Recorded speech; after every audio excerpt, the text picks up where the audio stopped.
မိတ်ဆွေတို့ဒီနေ့ကျွန်တော်ပြောပြမယ့်အကြောင်းကတယောက်ရဲ့တကယ်ဘဝဇာတ်လမ်းမှာအဲ့ဒီလူဟာကျေးလက်ကစင်းရဲသားလေးတယောက်သာဖြစ်ခဲ့ပေမဲ့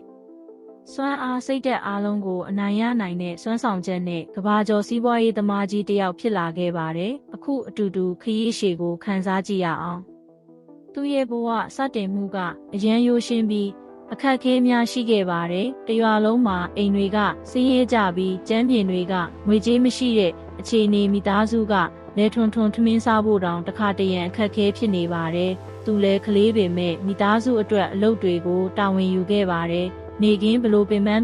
အလုပ်လုပ်ခဲ့တော့လဲညအိတ်ချိန်မှာတော့မီးလင်းဖို့အနားမှာစာအုပ်ကင်ပြီးစာဖတ်နေတတ်ပါတယ်။သူ့အိမ်မက်ကမိသားစုကိုကဲတင်ချင်တာရွာကိုပြန်လဲတိုးတက်အောင်လိုချင်တာသူ့ဘဝကိုအပြောင်းလဲလုပ်ချင်တာအဲ့ဒီအိမ်မက်ကြောင့်စာလေးလာခြင်းတဲ့စိတ်ကအားတက်တရောဖြစ်နေခဲ့ပါတယ်။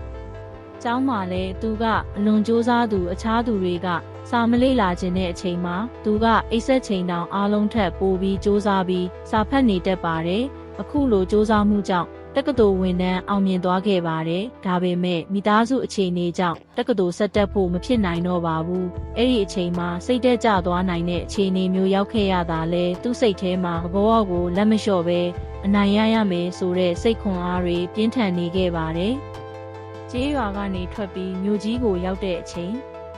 အဲ့ဒီအချိန်ကသူ့ဘဝအကြီးဆုံးပြောင်းလဲမှုစတင်ချက်ပါစက်ရုံအလုပ်သမားအဖြစ်စတင်ခဲ့တဲ့ဘဝမှာနေတိုင်းအလုပ်ချိန်ကြာမြင့်ခဲ့တော့လဲလက်ခလည်းနှဲပါတယ်အလုပ်ကလည်းပင်ပန်းစရာများခဲ့ပါတယ်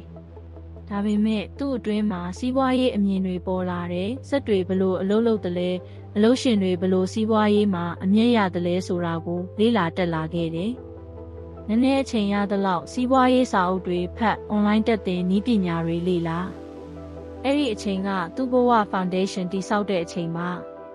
အချိန်တော်ကြာပြီးနောက်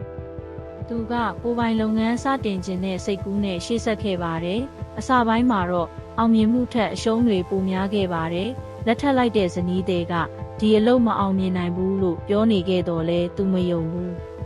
သူ့အတွင်းမှာအောင်မြင်မယ်ဆိုတဲ့စိတ်သက်သာလုံးဝမပြတ်ရှိခဲ့တယ်တစ်ချိန်နှစ်ချိန်ရှုံးပေါ်ပေမဲ့သူကအမှားတွေကသင်ခန်းစာယူပြီးထပ်မံစတင်ခဲ့တယ်နောက်ဆုံးမှာတော့စီးပွားရေးမှာအောင်မြင်ဆုံးလူဖြစ်လာခဲ့ပါတော့တယ်ဒီနေ့မှာတော့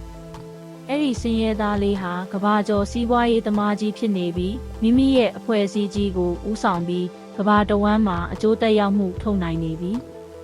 အချိန်တစ်ခါကမီးလင်းဖို့အနားမှာစာဖတ်နေခဲ့တဲ့ကလေးလေးဟာယနေ့တွင်ကဘာကျော်အောင်မြင်သူတစ်ယောက်ဖြစ်သွားပါပြီ